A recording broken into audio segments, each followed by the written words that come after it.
On getting to the grand final. Great, Good luck. great stuff. Osama Rahim Kibirango from Uganda. Hi, my name is Rahim. Very glad to be here. Best of luck. Yeah, yeah. Leonardo Salvatore from Indonesia. Hi everyone, my name is Leonardo Salvatore. Best of luck. Pinelle Bikouta from South Africa.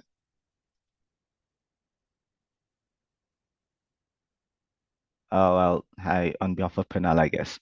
Serg Mascot from Nigeria.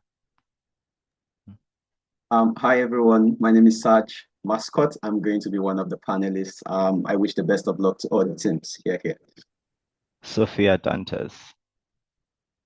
Hi guys, my name is Sofia. I'm from Brazil. It's a pleasure. Wish the best of luck for you all.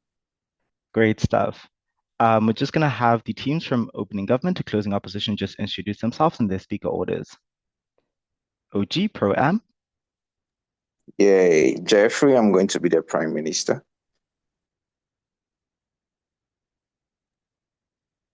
Hi Okay. guys, I am Jamal Dean and I'm going to be the Deputy Prime Minister.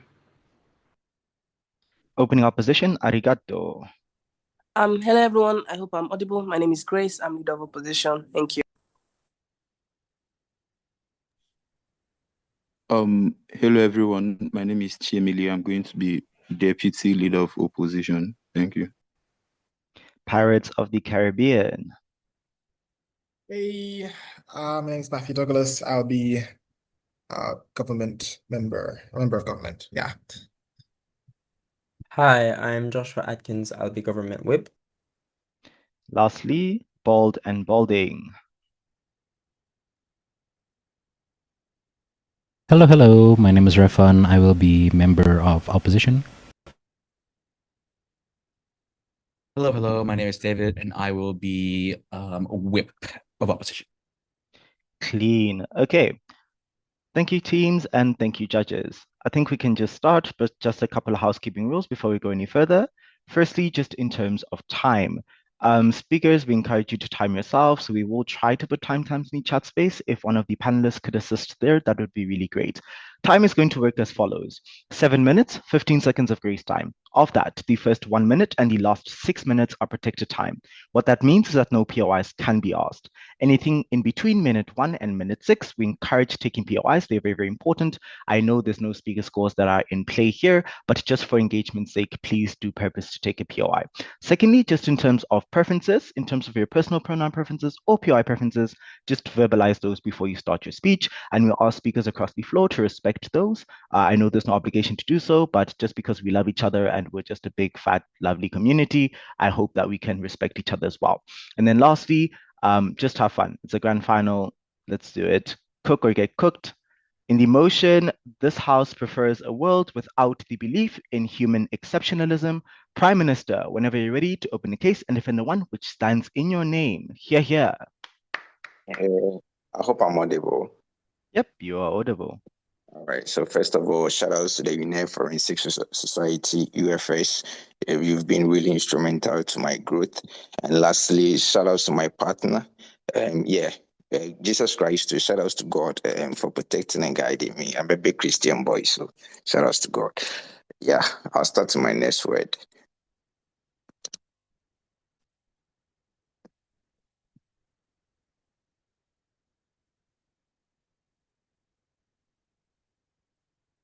First and first, we define this world as one that is governed by sentiment, a moral status that is determined by the capacity to experience harm or joy, not by a checklist of cognitive Excel spreadsheets that are rationality or language. We think that opposition will argue that exceptionalism protects humans. We will prove that this belief creates a logic of dominion that is used to oppress the most vulnerable, both human and non-human alike. While driving at our species towards ecological suicide, we will prove why this in itself is something that oppresses human dignity, but most importantly, leads us to a damage when it comes to climate change.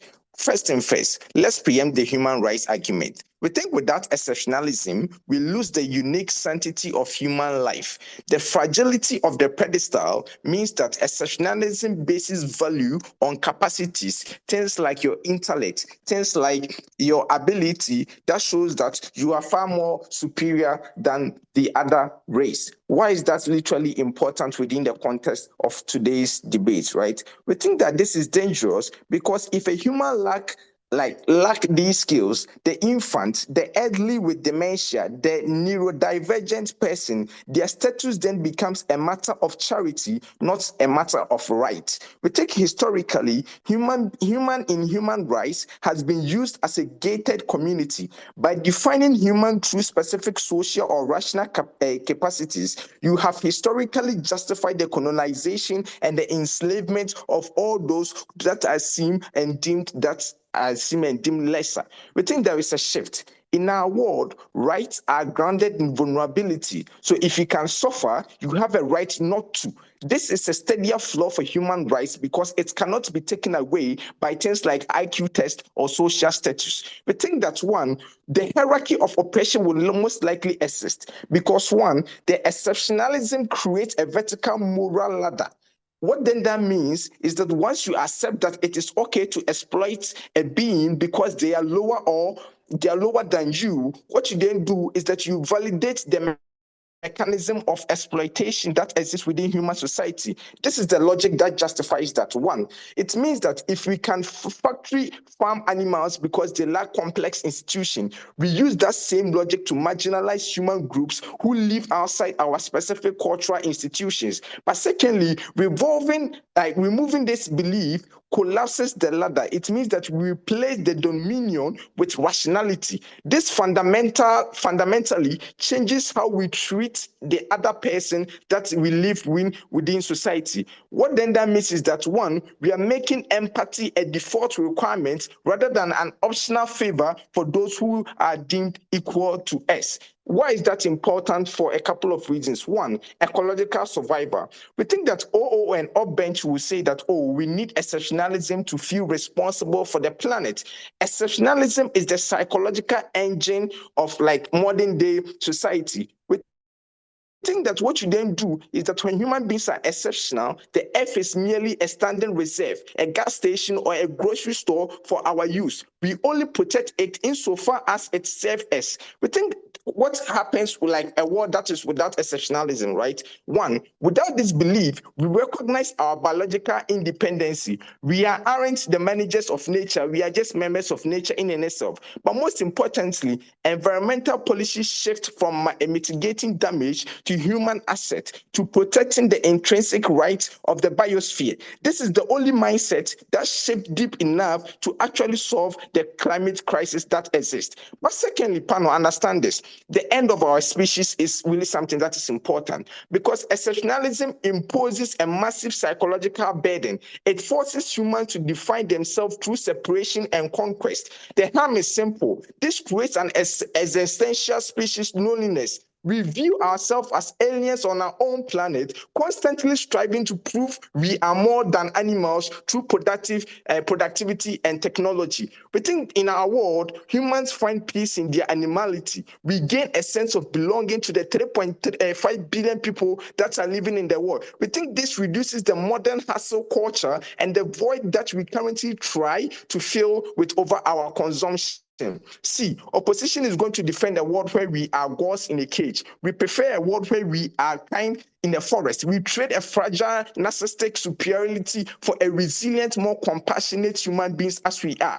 We think that the best case scenario from their world is to say that human beings are complex in terms of their knowledge. We have proven to you why the same thing has been used to justify things like colonization and exploitation of other human beings. But most importantly, this is the same reason why we hunt and kill other animals, because we think that they are not rational in itself. We think that in our world, what you then do is that you protect the vulnerable alike, humans and animals too alike. What we then do is that we create a world where we can both integrate ourselves. But then shoot your POI if I still have time. So is your argument basing on the fact that you believe that the world will be better if we went back to the Stone Age? I'm not saying that we should go back to the Stone Age. It's important that human beings evolve ourselves in terms of technology and etc. What I'm saying is that the idea of exceptionalism is the idea that has been used to justify things like oppressing the Jews. The reason why the Jews were oppressed by Adolf Hitler and his Nazis is because they thought that the Jews were a minor community within them, that they have the necessary itinerary to eradicate their existence. We've seen how history has used this to justify things like colonization, because simply we are black people, the white is superior, let's eradicate the black race and colonize them. Resources being taken away from them. We think that in our world, a world without exceptionalism means that you can coexist with your neighbor because you do not see yourself as a superior race. And that's the same logic that has been used for animals and etc. If I'm able to engage your world like a Stone Age, we wouldn't have had other animals and other things going extinct, because we would have seen them as social entities that we can coexist with. We think this in itself protect that vulnerable individuals, but most importantly, protect animal species in terms of things like climate change. Why is that important in our world? Because the world is striving towards climate change advocacy. Human countries are spending a lot of resources to combat the impact of climate change. In our world, we help solve that because, one, we are able to help that biodiversity that exists within our world, right? But most importantly, panel, notice the reason why we are winning the debate is on the comparative. Notice that in our world, a world without exceptionalism is a world that places human beings in an arena that fights against anything in inferiority. Thank you very much. Cool. We'd like to thank the Prime Minister for those remarks, and now to open the case for side opposition, we'd like to welcome the Leader of Opposition to the floor. Hear, hear.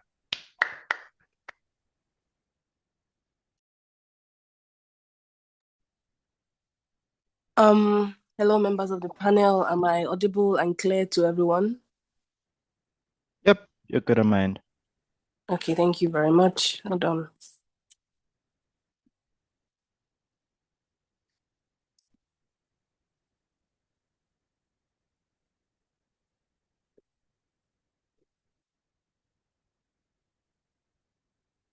So I'm just trying to arrange my paper.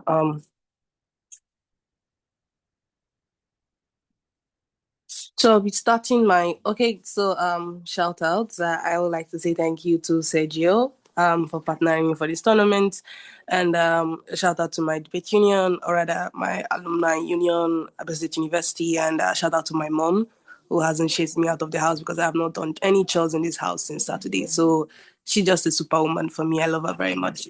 And I will be starting my speech in in 3. I hope this thing is complete. Yeah. Starting my speech in 3, 2, 1. 2 primary things that we needed government bench to answer and proved in this debate. What harms has this belief caused that demand that we live in a world without it? And what does this world without it look like, right? And then lastly, just a bonus, are any of these harms mutually exclusive, that it is only this belief that causes it in a particular regard? On the first layer, they give you 3 basic argumentation. The first argument is that they believe that humans are trapped in a hierarchy because things like human exceptionalism demands that you have things like intellectual capacity to move finances, and other things that make you exclusive as a human being in terms of protecting your dignity. We think that those things like intellectual capacity, ability to be a productive member of the society, are greatly essential for the survival of every human being, the average human being. Why? Because in a world where we only rely on rationality to think of what is right or what is better for us, you live in a world where human beings are unproductive, they don't have anything driving them, and they are mostly consumers and users of their environment without actually reproducing things that actually can make the environment better for them. That is a worst world. Why? Because that is a world where humans largely exacerbate their environment and they use up all their resources and they do not regurgitate anything useful into the system that can actually preserve where they live. That is a much worse world because you are providing, or rather producing, consumers and not actually individuals that can manufacture anything useful, because you're eliminating things like intellectual capacity or the ability of an individual to actually produce things in their society in that particular regard. The second thing that you need to understand is that, the idea of oppression exists because because human exceptionality puts a lot of pressure on humanity and then erodes our national dignity. Two things here. Human exceptionality includes things that actually preserve for levels of accountability and acceptance of uniqueness amongst all humans in terms of the identity, race, etc. The opposite is a world where government bench proposes for where oppression is more influent because they now promote things like empathy. Empathy is very, very flawed, and it mixes with things like sympathy towards your kinsmen, towards your tribesmen, towards somebody that comes from the same country with you, towards somebody that has the same religious affiliation with you. You're less likely to care about people outside your geographical region, and humanity novice is in a stressful condition because we lack proper discussion to actually engage in things that actually matter to us as a species. The counterfactual is when we use human exceptionality to bridge that gap, because that is only the world we co-opt the benefit that government benches they claim to actually preserve. It is non-existent on their side. We adequately provide for it on our side of the end. The last thing that they talk about is that they try to squeeze in climate change, climate preservation, and the fact that human beings are using animals. Panel, the idea of animal preservation is not actually an ontology debate in this particular area, because even if humans don't kill them, they will end up killing each other. Most of them will go extinct because the environment constantly changes. Even without the interference of humans invading climate change, the environment constantly changes from the ice age to the stone age, that most of these animals go extinct because of natural causes and not because of climate change interference by human beings. So basically, those natural occurrences are not mutually exclusive to this belief. They fail on that particular regard. And then secondly, most of the preservation principles can only come when humans actually know what to do with their environment. So basically, that knowledge gap is still something that still makes their world very much handicapped, and this belief system is very much needed.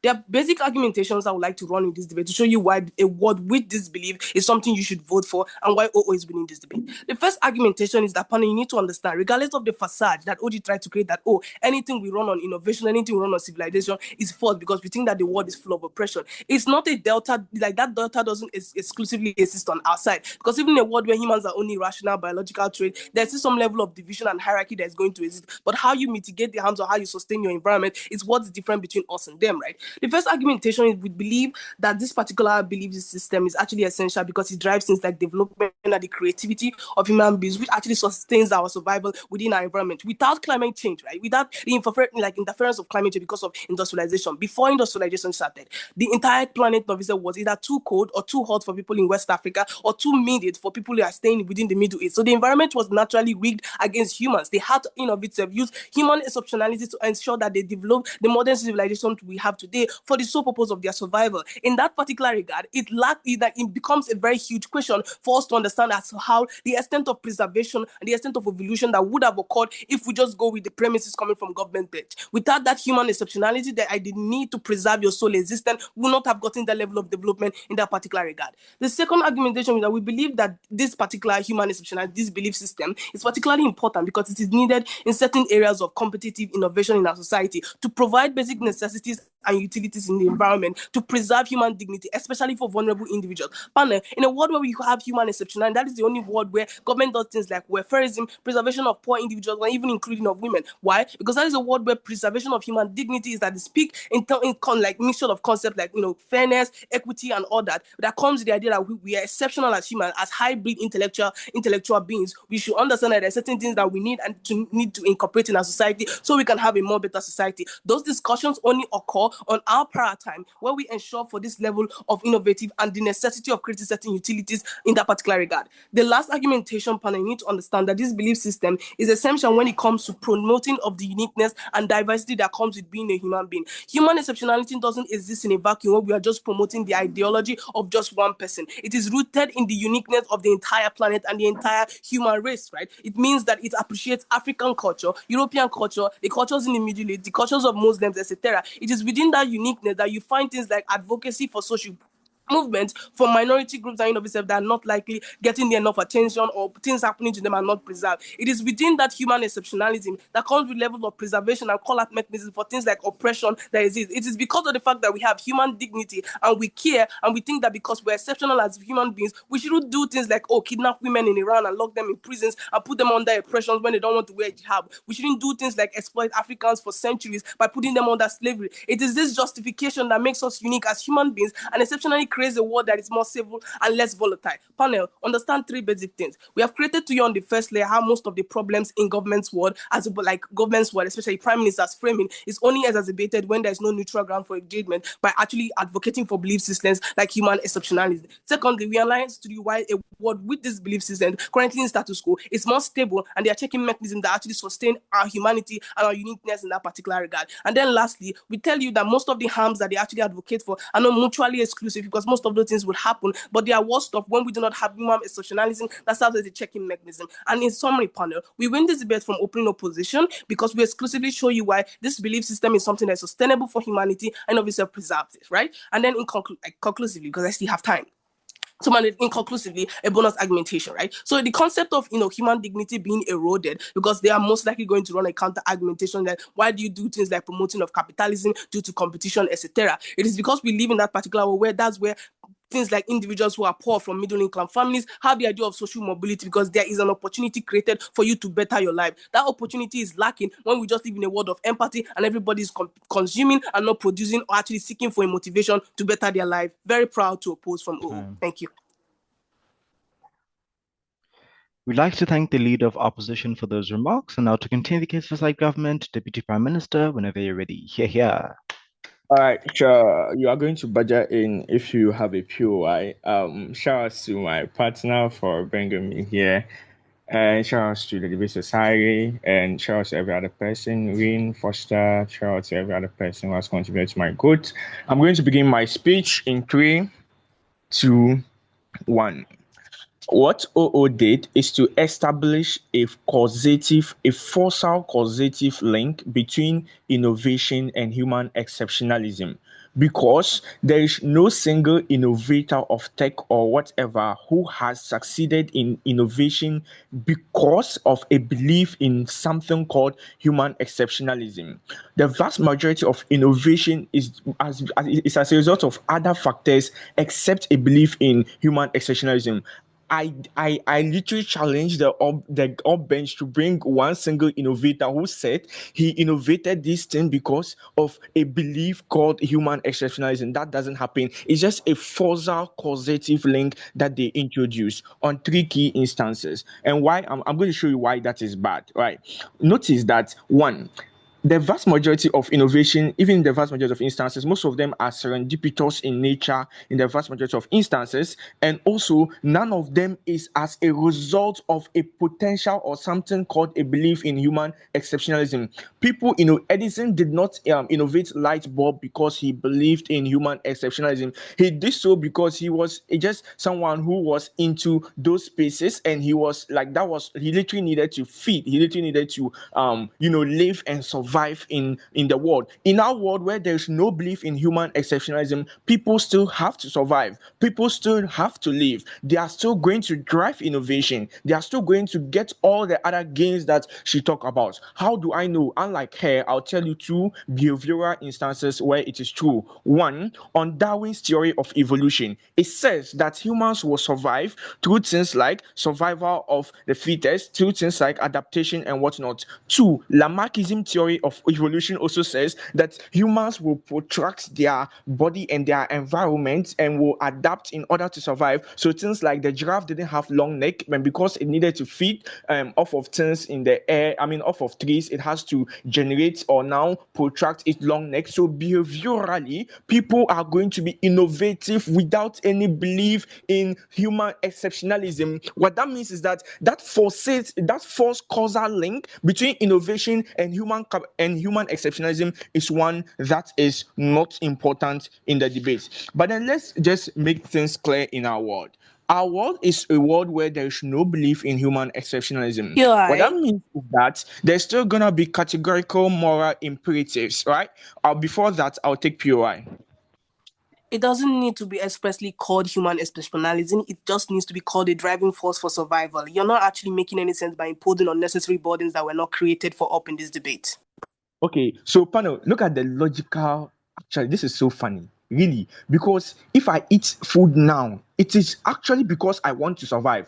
So I survive because I ate food. All of a sudden, eating food becomes innovation because people are actually innovating most times because they are employed to do so. So they are doing it to get food on the table to chop, and not because of some imperative human exceptionalism. You can connect it all you want, but we can also connect every other thing to innovation. It means that innovation cannot be an important thing that you consider in the debate. Notice the vast majority of their impact is tied to the causal link, the false causative link between the human exceptionalism and innovation. It is then out of the debate because every other thing can be tied. I'm literally debating here because I want my debate society to be proud, and we will get approved to go to physical tournaments, and they will give us allowance, and I'll chop and I'll survive. So debating too is something that drives innovation also and drives survival. So everything can be linked. If we are trying to be ridiculous and we are going to be like we are not all intelligent here, let's notice three things in our world. The categorical moral imperative still exists. Why? Because it is inherent in all Homo sapiens. Why? Because human beings just move away from pain and move towards pleasure through things like they have this hedonistic treadmill, they have just pain receptors in their body, they have a lot of things. It means that in our world there's still going to be categorical moral imperatives which will still establish things like empathy. What that means in our world is that now there is no superior human exceptionalism. Males will not say they are exceptional to females because at the Stone Age they were those that doing the hunter-gatherer, they were seemed more important. What that means is that patriarchy wouldn't have existed. What that means is that females would not have been marginalized. What that means is that vulnerable females who are fighting now would have been reversed. All these things would have been reversed. Secondly, a lot of white people who were privileged would not have thought that because they are somewhat exceptional in their capacities, they are supposed to leverage or use other black individuals for their legworks and stuff like that. What that means is that slavery would not have existed in our world. What that means is that we reverse slavery in our world. The comparative is clear. They don't because of the exceptionalism. Notice the exceptionalism exists in all spheres of races. However, some races internalize it and make it theirs. Like the white supremacists will most likely see that they will internalize the human exceptionalism, but the black child who cannot eat, it is unlikely that he will internalize it. So it leads to a mismatch. So the black will not internalize it, although the belief is there, but they don't internalize it, but the whites internalize it. And the vertical hierarchy, moral hierarchy that Prime Minister talks about exists, that leads to slavery. What's not? All these kind of things,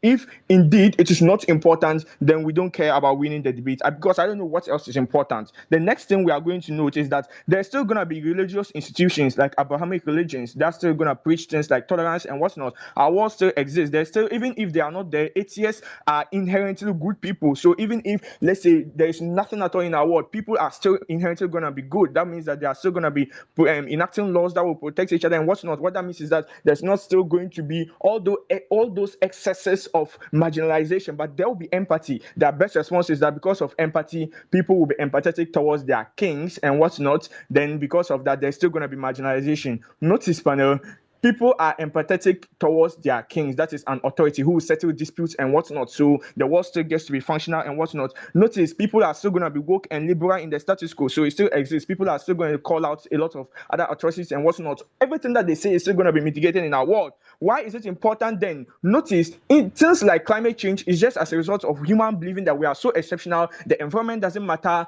The animals doesn't matter. What's not. But the status quo is that a lot of environment and animal rights activists are now drawing our attention that we don't have any significant higher moral agency more than animals. As such, we should respect them. Activists, climate activists are now drawing our attention that we don't have any significant moral human agency than the environment. As such, we should respect it. And this is the point in time where we are now trying to respect the environment and animals. And this is the point in time where we are now trying to solve it. But the ripple effects is still happening. Climate change, people are disposed and a lot of things. That is in their world where there's the belief in the human exceptionalism. In our world, it is not there. All those things are eliminated. We win on all spheres of the debate. I don't know if my time is up. Thank you. Yep. Okay. We'd like to thank the Deputy Prime Minister for those remarks. DLO, conclude top half. Hear, hear.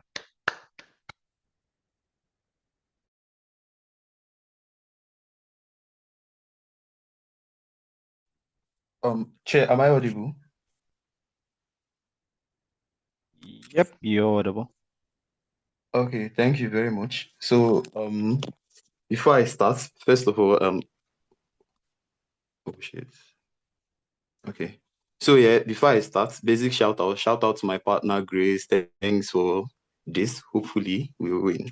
Then shout out to my union. Thank you guys for being here to cheer me up, and shout out to everybody in this room. So far, good intellectual conversation so far. May the best win. That being said, I'm going to start in 3, 2, 1. Notice that all the harms that comes from OG are necessarily things of abuse. The reason why that is so, or the reason why they can't swim with things like talking about abuse of human exceptionalism, is that the same humans are already making attempts in solving this problem. They have to prove that that's abuse, because this abuse is symmetrical. It means that if they consider it exists in our world, it should also exist in their world where there is no human exceptionalism. It means that the reason why OG is losing this debate primarily is that they fail to show how they curb that level of abuse that necessarily exists in their own world. Because understand what they say. They say that, one, human beings are going to exist as biologically autonomous organisms in a world where there is lack of human exceptionalism. The problem with this autonomous nature of organisms in this nature is that it means that these people necessarily have the right to take every action they deem fit to take. And that's basically dragging us back to the Stone Age before development. But secondly, it means that things like women they try to protect in their world are still going to be harmed, given that in that world is a survival of the fittest. Individuals have an incentive to hamper on each other for their own survival. The difference, however, is that there is no way they can curb out these things. Another thing they talk about is that it breeds inequality between human beings and animals, and they go ahead to extend as to how human beings see themselves as higher animals or as higher organisms, and it gives them right to harm these people. Understand that it still boils down to the same problem they have. They fail to provide how their world is going to be better than status quo, because we think that this debate should be comparative. And I'm going to be comparing both worlds right now. In their world, where there is inequality, in our world where they claim that there is things like inequality against animals or against even humans, we've seen human beings calling out things like exploitation in different places. A lot of countries are calling out US for their operations in places like Venezuela and stuff like that. It means that there are moral institutions that necessarily hold people accountable for the level of actions they take. They fail to provide this in their own world. Why? Because they claim that human beings are necessarily autonomous as such. You can't hold them accountable. Next thing they claim is that we protect vulnerable human beings and animals. I'm unsure how they have the right to make such a claim, given that they already said in their first argument that they want human beings to be biologically autonomous, meaning that these individuals necessarily have to exist on their own without systematic ways to cater for themselves, or without systematic ways for the existence of hierarchy that are necessarily going to protect the vulnerable people that they claim to protect. Because understand that for protection to happen, there needs to be an institution that enforces that protection. That doesn't exist in their world. They don't show it. We are beating them on that clash of protection. Why is Gracie's speech very important in today's debate? Gracie's speech is very important because things like her first argument clashes with a lot of arguments you get from OG. She talks about how these things necessarily drive innovation. Understand that before the advancement of human beings, things like Stone Age, where things like cannibalism existed in large forms of way, before human beings were able to derive systems through development that necessarily made sure that human beings were able to fend for themselves, and not just fend for themselves, but for animals. Because currently in status quo, we have people that necessarily have the ability to call out people that hamper on animals via poaching and stuff like that. Even wild animals that necessarily kill people or harm people, you still find ways to keep them in our environment to exist with the same way as us. It means that level of innovation drives a level of protectionalism that exists across all organisms in the world. But secondly, in forms of extinction, understand that the importance of this extension also, or the importance of that argument also, is that it shows you how we solve natural problems. Understand that a lot of animals are going into extinction basically as a result of natural issues like ice age and stuff like that, like she says. It means that human exceptionalism has already proven through things like innovation as to how we can do through things like science, as to how we can preserve these animals so people can they can be able to enjoy the goodness of nature. They have to prove in their own world how they can systematically sustain things like animals that basically want to go into extinct, given that human beings necessarily do not have a need for a lot of these animals as a result of the fact that things that take them out of the world are systematic issues, or sorry, natural issues, by the way. But another thing she talks about that is very important is like survival of human development, because let's try to differentiate between both organisms, right? Animals act instinctively while humans act systematically. What this means is that animals like act at the first sight, but it means that human beings now like act in a way where they have to pause, think before taking a necessary action they want to take in order to protect themselves or do whatever they want to do. The difference, the importance of this clarification is that it shows you how naturally human beings are a higher animal than these people naturally, not because they say so. It means that human exceptionalism is sort of a natural order. Why is this important? The assumption of the realization of this means or places a heavy responsibility on humans to protect things like animals or other organisms and even the environment. It's reason why you see a lot of individuals that exist in status quo as human rights activists, as animal activists. It's reason why you see like institutions that basically punish people for harming animals, punish people for harming women. It's reason why you see a lot of institutions that try to protect women from things that people thought it was the natural order in their stone age, that was the age before like OG was trying to defend. But another thing here is that it puts that moral responsibility on them, because understand why moral is very important in today's debate. The only way we can be able to exercise a lot of things is based on morality. The reason why I have no incentive to kill people, or the reason why I have no incentive to kill an animal, is because I know that it's bad. So it means that a lot of individuals hold that principle that it's something that is very bad. It means that I have no incentive to do so because of the moral standing principle that exists in this society. OG lacks that. CG, I'm sure, lacks that. It means that to that extent, it means that these people necessarily have to function or dance around in any way they like, and we think that that's very, very bad. If I still have time, any POI, if I continue. Nope, but take your time. Oh, okay, thank you. Why do we win this debate from OO?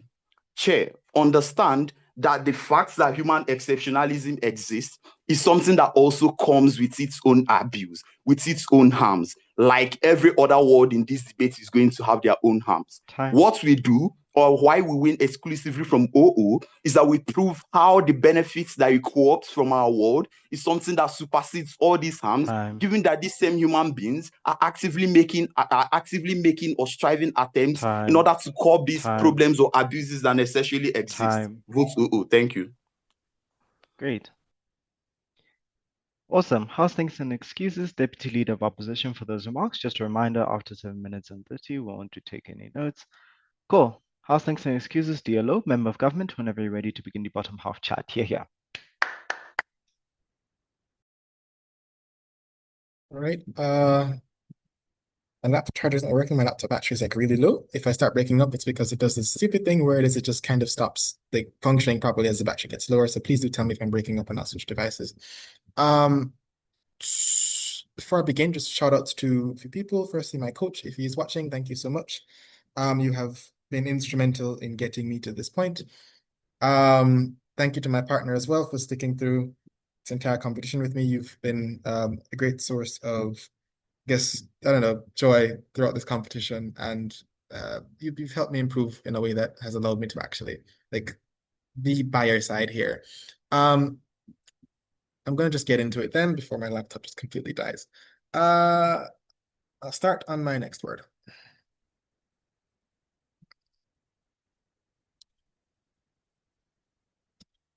If you were to ask the founding fathers of the United States why rights exist, why the Constitution provided liberty, free speech, etc., they would say humans have dignity. The response then, if you were to ask them why, for instance, Black people would not have those rights, is because they were not human enough. Human exceptionalism has deprived other humans of the experience of dignity in as much as it has deprived that dignity from animals. The problem, though, with our opening is as follows. 3 things. Firstly, they do not tell you why a hierarchy necessarily must exist within a human class. this is why for example, why human exceptionalism is the cause of the hierarchy within people, or is the hierarchy like merely that way because of the way humans are, and human exceptionalism merely fixed sort of fit the mold. They don't kind of explain to you this difference. Secondly, even if this hierarchy is proven, is the hierarchy really the cause of this much suffering? i.e., is it the reason humans act the way they do, given other incentives exist? Thirdly, what exactly is the alternative? They just kind of scream rationality. They do not justify why this is the case, or even properly explain what this actually looks like. I think for those reasons, they're losing so far to opening opposition. Human exceptionality is the belief in superiority, justified on a premise that we have qualities that other entities do not, or we have things in greater supply, intelligence, strength, social behavior, etc. The hierarchy, however, is caused where we believe that these are the qualities that assign value to a living entity. It uses a value that naturally exists on a spectrum, and that is important. It provides a slider automatically in this assignment of value. We think people naturally have the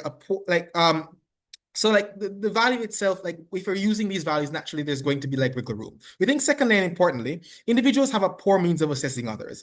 Like generally speaking, there is a natural belief in our inclination that individuals who are like you are individuals who are like better, are just naturally better. There's natural overestimation, I think, of oneself that happens more often than not. Individuals try to elevate themselves to make themselves feel good and judge others by their proximity to certain practices that they're used to. I think thirdly, individuals don't consider sociological factors when judging others or other metrics of judging qualities. Like for instance, a lack of education may mean someone seems unintelligent, but this is not generally considered as the reason behind it, as opposed to them just being like less human. Understand secondly, that that proves like the moment you use these values, a hierarchy must necessarily exist. Secondly, does the hierarchy really cause the problems that OG talks about, like racism, sexism? Exactly. If you gain money from enslaving people, like why do you need a hierarchy to do it? Understand then that human beings need to be characterized here. They have moral constraints that determine behavior primarily. My little brother is sleeping on a bed in the other room, but I don't murder him and sell his organs because they are powerful elements of socialization that prevent me from taking that action. We think that these things are primarily what determine the actions of human beings, the social and like moral system that have progressed from like murder a person for nothing to like where we are now. We think then that the existence of a hierarchy unlocks the existence of a hierarchy unlocks one mechanism that allows the humans to justify to themselves in these moral systems all kinds of atrocities for the sake of pragmatic benefits. What then is the comparative? Something that OG again does not really talk about. We think firstly that moral value must exist. The way we are as human beings is that naturally we act in ways that are contrary to our immediate interests. We act in ways that benefit others naturally because we are social creatures. We naturally look for meaning. We naturally look for things to sort of describe or determine our conscience and then form those into the being and fabric of society. We think, therefore, where it is that there is no sort of counter narrative that allows us to justify acts against this nature is what takes precedent. We think, therefore, the comparative, something not explained by OG again, is something that is like protectionism and egalitarianism, something that OO tries to claim. And I'm going to like talk about how we deal with them in this extension, not right now. The default human action is compassion, where justifications to the otherwise do not exist, at least for the most part. We think, therefore, that we can claim all of opening government's benefits right off the bat, insofar as we get a society where individuals prioritize the well-being of other like human beings and other animals, where it is that reasonably it doesn't exist to the extreme detriment of society. I want to just like point out a few things here before I move on. Like some things that like OO talks about, they're just not true entirely. We think society still exists like under the framework he gave, like broadly speaking in a way that is similar with regard to development and industrialization. Like two reasons here. Firstly, we think industrialization necessarily comes from competition between societies. Like if the one that industrializes does better than the one that doesn't, then the one that does is always going to win out in the end and kind of exist. We think secondly, there are benefits to actions like that, like pursuing like great things like innovation, like acting to create certain things that benefit the human race that just kind of like take precedence when individuals do these things. We think like the difference is that like none of these things are kind of like exclusive to like to opening opposition's like side. We think where empathy occurs though, what should happen instead is that the same things are done to further the human race, but at the same time there is an appreciation of the of broadly the extent to which the things you do benefit everyone as opposed to only some people. This is where we get the same kind of impacts when we talk about things like slavery not existing, for instance, or things like capitalism perhaps not existing to the same extent. Because although you have the same system of government and same system of society, it doesn't move to the extent that it benefits only some people insofar as that is not the governing function of how society works, not the main narrative insofar. Yeah, I'll take a point. Go ahead. You're very inconsistent in your claims. First, you claim that individuals will most likely do what benefits them directly, and then you go over to say they will now use that word empathetic and develop themselves. Make it make sense without that human dignity that actually makes them to be productive. Yeah, so I don't see why human dignity makes them be productive. I described two reasons why they're productive: competition and the natural benefits that flow from actions. I think these things aren't necessarily selfish. They don't prove that you have to be selfish to actually do things like I don't know, build a machine that helps you to get around places faster or stuff like that. We think necessarily, yes, there is probably some some extent to which industrialization, for instance, has harmed the environment. But we think broadly speaking, human beings operating we think those same kind of trade-offs exist as they are now in the world, right? You do certain things, it's going to harm others. Individuals make that kind of calculation all the time. It's not the case where it's either one or the other in its entirety. We think, therefore, all that changes is the calculus does. You have maybe the slowing of progression slightly for the sake of a more egalitarian society. You have maybe perhaps less factories for the sake of benefiting animals. But the point is, on net, the certain amount of happiness that individuals usually accumulate towards themselves does not exist. It is spread more evenly throughout the society. I think on net you achieve more in our world as a result. Vote closing government. Awesome. We'd like to thank the member of government for those remarks. Member of opposition, whenever you're ready to open the case for CO. Here.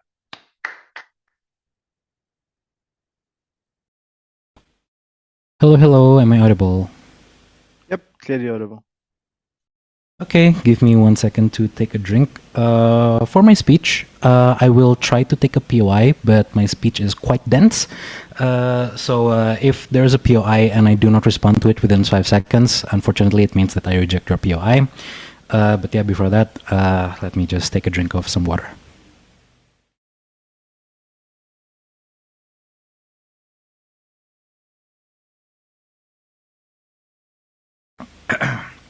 Okay. All right. With that being said, starting my speech in 3, 2, 1. Other teams in this debate have tried to prove to you why HE can result in advancements, or why without HE results in humans having solvency in climate change and etc. like that. Panels, whether or not you judge other teams as sufficiently proving their arguments does not matter, because we win on one singular point. This debate is not about whether or not humans are special or compassionate or whatever, but it is about whether or not a world where humans believe themselves as special can produce a more stable and enforceable moral system that ensures humans stay as the primary moral agents in the world. The burden in this debate for closing opposition is to prove to you why removing this belief will cause moral instability and weakens the mechanisms that help us justify why humans have moral responsibilities and special duties to the world that we live in. The stance of CO is clear. We do not deny that morality can exist and humans are often compassionate. But the problem is that compassion is optional, uneven, and also non-binding in the without this belief, whereas a moral system gives humans obligations to perform as the primary moral actor. So going into my arguments then immediately. First of all, I want to prove to you why humans as the primary moral actor is so important. Because humans are the only race or the only species in this planet who is able to understand, internalize, and act on real moral obligations. Sure, we say that animals, ecosystems, and maybe future generations can be considered for morality, but they cannot be held morally responsible. This is the reason why it's so important for humans to act as a primary moral actor. Because if no actor is primary, it means that the duties that lie with, for example, taking care of the planet and etc. like that, is left without people to take those duties, right? And now you're no longer able to have people who are responsible to care about the planet, who is responsible to care about the animals, the ecosystem, the moment something bad happens, right? This is the reason why humans are so important as the primary moral actor. Second of all, The main argument coming from CO is the fact that we say morality as we know it today is the end result of human exceptionalism. 3 points for this. First point then, without human exceptionalism, we lose any justification on why humans have unique moral responsibilities, even if baseline morals exist. First point, many moral systems agree. Animal matters, nature matters, suffering matters, sure. But humans are the only actors who will be held accountable. They are the only actors who are expected to sacrifice for the betterment of the rest, who are blamed for the harms that we cause to the environment, and for that reason, we are burdened and obligated to care for whatever we have done. Human exceptionalism explains why humans do have exceptional capabilities of understanding moral rules and acting upon them. Therefore, humans have a moral responsibility as a primary moral actor to bear the cross of heavier duties that exist in the world. Without this belief of human exceptionality, duties of humans to be held accountable, to be responsible, and to care become individual preferences and not an obligation that is imposed on the human race. The impact of this is pretty clear. Every single thing that opening government says is going to be a harm, like for example, no climate solvency, or for example, animal cruelty, is only going to happen on their side of the house. Because now we prove to you that humans are imposed with obligations to care about the climate, to bring justice to animal cruelty, for example, and be accountable for any harm that we cause to the environment, and etc. Second point then, a world without human exceptionality is a world that removes the hierarchy of moral decision making. This is something that CG touches upon a little bit. Let's engage about this. I say that without human exceptionality, we cannot have a concrete moral compass for moral decision making. Let's talk about this, right? When talking about moral decision making, society constantly has to make trade-offs according to moral hierarchy. For example, humans versus animals. Sure, animals do have the right to live, but we humans need to eat. Second of all, humans versus ecosystems. Sure, ecosystems are the living spaces for animals, but we humans have a need for supplies and goods. And let's talk about even like humans of the present day and humans of tomorrow. We have a moral responsibility to care for those who come after, because no other being on this earth has distinctive human capacities like rationality or even our level of moral agency. What does this prove to you, panels? This proves to you that when there are interests that conflict between two moral actors, the primary moral actor is the one responsible to decide and bear the cost of these decisions. This is why, even though we kill animals for food, we have the responsibility to find moral farming practices. This is the reason why, even though we destroy ecosystems for supplies and goods, the fact that we make the Paris Agreement is one of the obligations that we act on as a human society. And to care about the humans of tomorrow is the reason why international agreements are here to ensure that humans can live comfortably in the future with an ecosystem that isn't completely destroyed with humans in the present day, right? Without human exceptionality, you have a humanity that has a chronic moral uncertainty that makes human obligations feel like something that is arbitrary and something that is optional. The impact is very, very clear.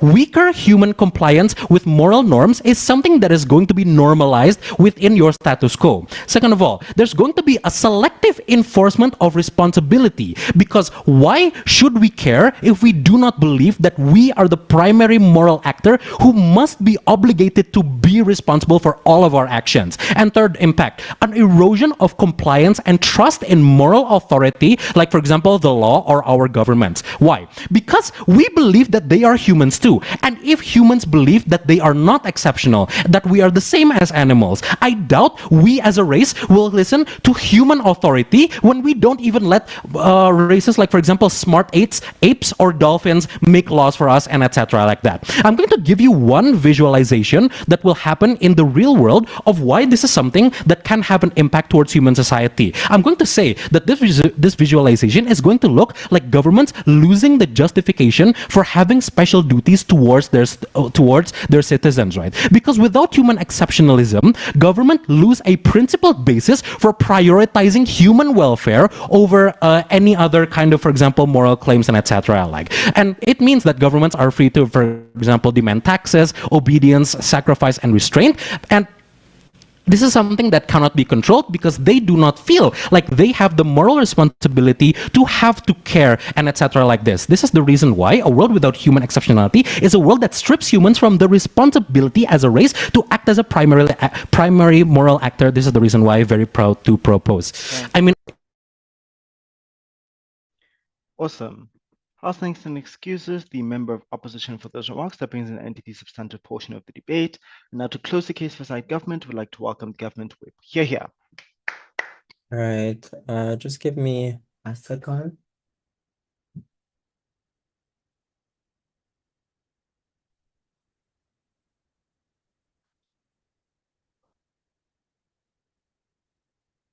I'll begin my speech in 3, 2, 1. Panel. CO's case is weird because they assume that a lack of self-superiority in the morally arbitrary fact that you're a human being is mutually exclusive to things like moral responsibility. But what their fundamental assumption is that they think we remove the choice for human responsibility when it is that they no longer believe in their own exceptionalism. I beg you to question the logic behind systems of politics and governance not existing when we don't see ourselves as exceptional. They haven't mechanized that beyond just the emotional argumentation that they gave you, the alarmist sort of argumentation that they give you, that we won't have it in our world. Panel, you're going to judge on two things here. One, the effectiveness in ensuring environmental and moral sustainability, and two, the sustainability of our world on things like the environment. Why is a lessened belief in human exceptionalism likely to work? We think what OG does is to point at these harms, but they don't tell you why this aversion to believing in human exceptionalism works in fixing their harms. One, notice why human beings are so assured of their exceptionalism in the first place. We think it comes from a primal instinct of being factionalist in the first place. That is to say, human beings, like animals, have a natural instinct to group with like members of their species because we have a desire to feel like we belong. We have a desire to feel like we want community, right? But this is important because when you scale this up, we get the negative effects of things like human exceptionalism, which is the belief that you have a higher moral claim to things like resources, merit, and rights. This is particularly the reason why you get systems that allocate merit based on morally arbitrary traits like race and gender, things like systemic racism and the exploitation of the working poor. Why is this belief therefore important in curbing this primal instinct, to which we go an extra mile in telling you why belief is important? Notice, this motion is retroactive, so it imagines a world in which from the start of civilization, we have an aversion to believing in our own exceptionalism. Belief here is very important because there are a lot of things that we instinctively do, like get upset and would want to harm someone on the basis of our anger, but you're taught from a younger age that you should manage your anger to an extent that you don't react as violently to someone who makes you upset, right? This is important because if from the start human beings fundamentally believe this, it will manifest in the socialization of their children, which bakes into generations and societies a social norm that demands that you don't justify your moral claim to things like rights based on the fact of morally arbitrary things like race, gender, and species. This does two things in the debate. One, it establishes a mechanism of functionality on Gov bench that OG doesn't establish, aside from listing the harms that exist. They assume that human exceptionalism gets fixed on their side as opposed to explaining how it gets fixed. But the second thing it does, it answers the question as to why this has a unique benefit on our side, because wide-scale belief and mass socialization is what ensures that we don't act on very inherent yet negative feelings and instincts that we have, right? This is important because what OO tells you is that human exceptionalism leads to exploitation of things like the environment and non-human animals are important for things like human development. First, human exceptionalism isn't just the belief that non-human things are inferior, but that we have a moral right to exert influence, control, and that we are superiorly entitled to these things. What this means, panel, is that the view is excessive and goes beyond necessity. Why? Because we believe that a part of human exceptionalism is rapid innovation and creation, which is a manifestation of our exclusive moral claim to things like dignity and life. It means we have to overexert our control to achieve things like these massive amounts of innovation. So we fundamentally So we fundamentally cause things like environmental degradation, mass migration, massive habitat displacement, deforestation, etc. as the means through which we exercise our exceptionalism. Why is this important in responding to OO? One, we don't buy the idea that this is good given the quantum of innovation that exists. We don't think that's the justification that is necessary or that is important in this debate. We're very willing to bite the bullet and say that rapid innovation is probably not worth the existential climate crisis and rapid breakdown in human empathy. We're willing to say that a Cybertruck isn't worth all of this because of the issues in society. We think at a certain point we've innovated beyond necessity and are just operating on convenience.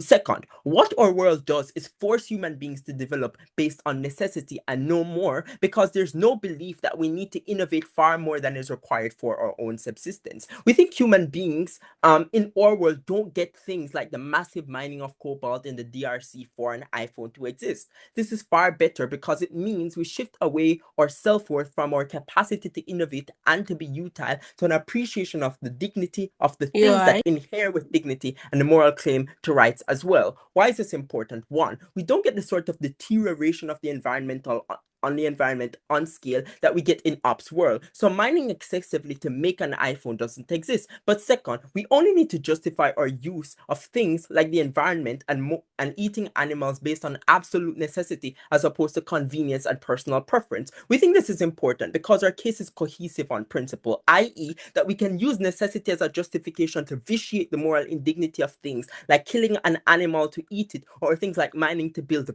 basic transportation. It's the very same way in which we justify killing someone based on self-defense, but we don't kill people preemptively because we can be harmed by others. This is important because if we get some level of innovation on our side, right, we are still able to preserve things like the dignity of the environment around us, which doesn't result in the catastrophic harms of complete environmental collapse. Onto the case of CO. What CO assumes is that we don't have the need for things like political establishments, governance, so on and so forth, if we don't believe in our own exceptionalism. Why is this false? One, because human beings are necessarily political in nature. There is a need for us to organize ourselves surrounding things like or like the certain moral claims, the sort of moral obligations that we have in terms of each other, right? But we think the extent to which that exists is the very same world in which we prefer. We are making necessarily a moral pronouncement on the side of CG that human beings should not human beings should not believe in their exceptionalism because of the nasty and disgusting harms that it has on things like the environment and each other, right? What CO assumes is that when we remove things like human exceptionalism, that human beings can take responsibility for the very bad things that they do. But we still think that moral agency still exists in our world. People are still incentivized to act based on moral rules that exist. We still organize ourselves around certain things that inhere in the human condition. For example, chaos, enemy, so on, so forth, right? Why do we win this debate? One, we determine far better, or we explain far better than OG, why we get a better, like why we're far more effective in ensuring environmental and moral sustainability, because we talk about the reason why belief is very important, but we talk about the sustainability of our world on things like the environment and how this belief translates into action. Vote CG. Okay. Our thanks and excuses the government whip for those remarks, and now to bring an end to the opposition case and this debate as a whole. Chief Whip, whenever you're ready. Hear, hear.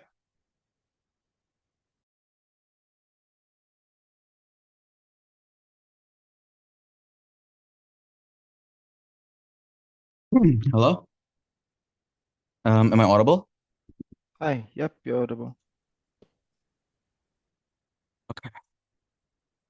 Firstly, I'd like to shout out my member of opposition.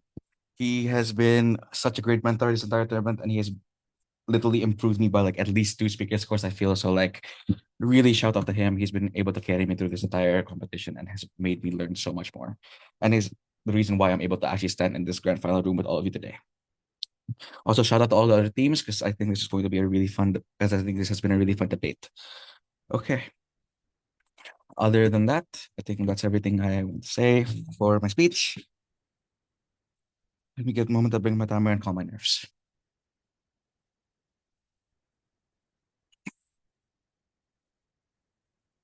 I'd like to start my speech in 3, 2, 1. CEO's stance is already being clear from the start of this entire debate. This debate is not about whether humans are special or not, but whether or not in a world where humans believe themselves as special, can we produce more stable and enforceable moral systems that ensure human stay as the prevailing more ages of the world.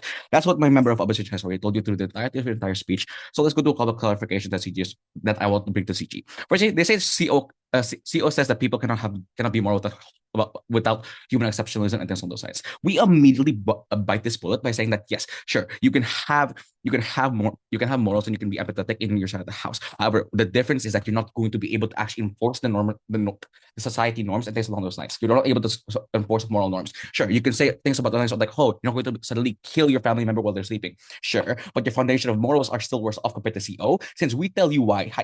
Haiti is the reason. We tell you why. Haiti is the reason why people will be forced to follow moral codes and moral compasses because of the fact that there is still the ability to pivot and change their views and societal norms that happen in the current status quo. You can see this with the change of perceptions of LGBTQIA and minority communities, white supremacy, and things along those lines. Government is talking on and on about the ways that they're going to be able to make it so that people are going to be more equal, people are going to be happier, people are going to say things along those lines.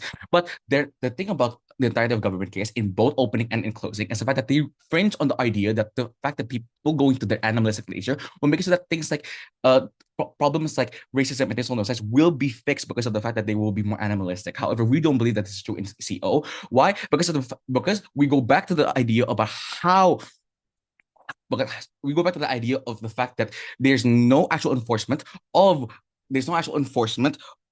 moral responsibility and things like that. So what happens in government bench is that they basically are going to go and like claim that they're going to be able to fix morality and things along those lines because of the fact that they have animalistic natures and base humans are nice people or things along those lines.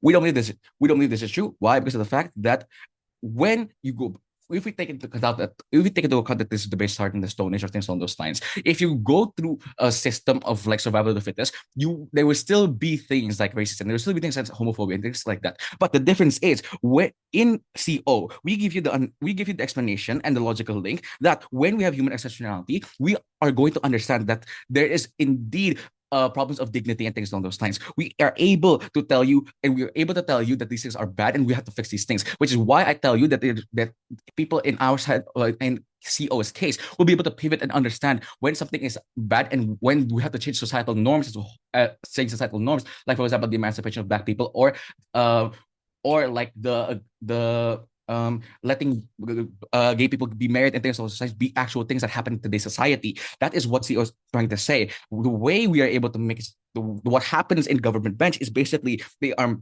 making the world have a worse moral foundation and a worse moral compass, even though they will still have morals and things along those lines. It will not be as good as what it is in current status quo. That is what CO is trying to compare, is how we compare CO into the government bench. Let's be, however, more let's engage even more into what government, into OG and into OG and CG. CO is able to go and kick out the entire argument of OG, which is about they will be able to lessen homophobia, misogyny, and social injustices and things along those lines, through the argument that Repan has already stated about how humans are the main actors of the debate. The only way that we can lessen these things is by having human exceptionalism in the world. Due to the fact that without human exceptionalism, OG has already agreed that the way of fixing is by survival of the fittest ideas and things along those lines. They are unable to actually show why there will be pressure and why there will be expectations for you to actually go and change your ideas and change these social injustices simply because of the fact that there's going to be survival of the fittest ideas and Darwinism theory and things along those lines. In CO, the reason we kick this out immediately is because of the fact that our argument is literally based on the fact that humans have the expectation and have the responsibility given to them to make it so that they are able to still exist with one another, whether it be due to the reasons that I've already told you, moral firing practices, or because of Black Lives Matters, or like the LGBTQ community and things along those lines. That is why the argument cannot run. Meanwhile, CG runs on the idea of happiness will be more equally spread out. They don't talk or explain why that's the way get better happiness. We don't deny morality can exist and humans are often compassionate. The problem is that compassion is optional, uneven, and non-binding, whereas a moral system gives obligation for you to actually care and for you to actually change how society works. That's what happens in CO. What happens in CG is they give this very surface level argument about how they're going to be able to get better happiness due to one reason or another, without actually crystallizing the idea as to how it will actually be implemented in the real world. In CO, we're able to give you we're able to crystallize the idea that moral systems can only happen to the degree in which it isn't status quo. When human exceptionalism, when you view yourself as better, where you view yourself as the people who have to uphold moral righteousness, where you have to like be the ones who enforce moral righteousness. Give 5 seconds. Let me finish my point. Where you're able to give this moral foundation, that is when you're actually able to make it so that happiness is more equal. We see it now with more progressive ideas and more left-wing tendencies that happen in actual real life. Shoot, CG. How does me believing that I'm better than everything else in existence lead me to treating those things better? You haven't established the incentive for that, therefore you cannot win. The incentive is already stated in Reban's speech. The incentive is that there's an expectation for you as a human being, being the main contributor in making morals and things along those lines in the universe. You're the one who needs to be able to take control of of what morality looks like, and you're the one who has the reason. You're the one who has the responsibility to do that, because of the fact the incentive is that you are the ones who will be the ones who like.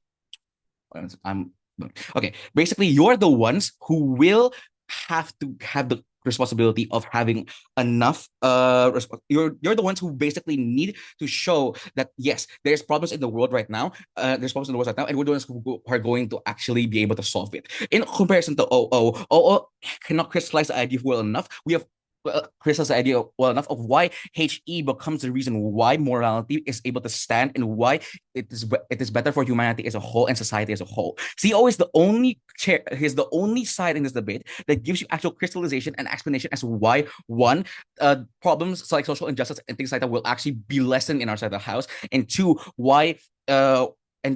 why we are able to actually have a better and more happier world because of the fact that we are able to pivot social norms and things along those lines. And three, why laws in society and governments will be able to actually still stand due to the fact that when you don't see people as equals than you, and when you see yourself as equals to animals, you will not have the amount of respect available for you to actually care about government and society and moral norms. And that is why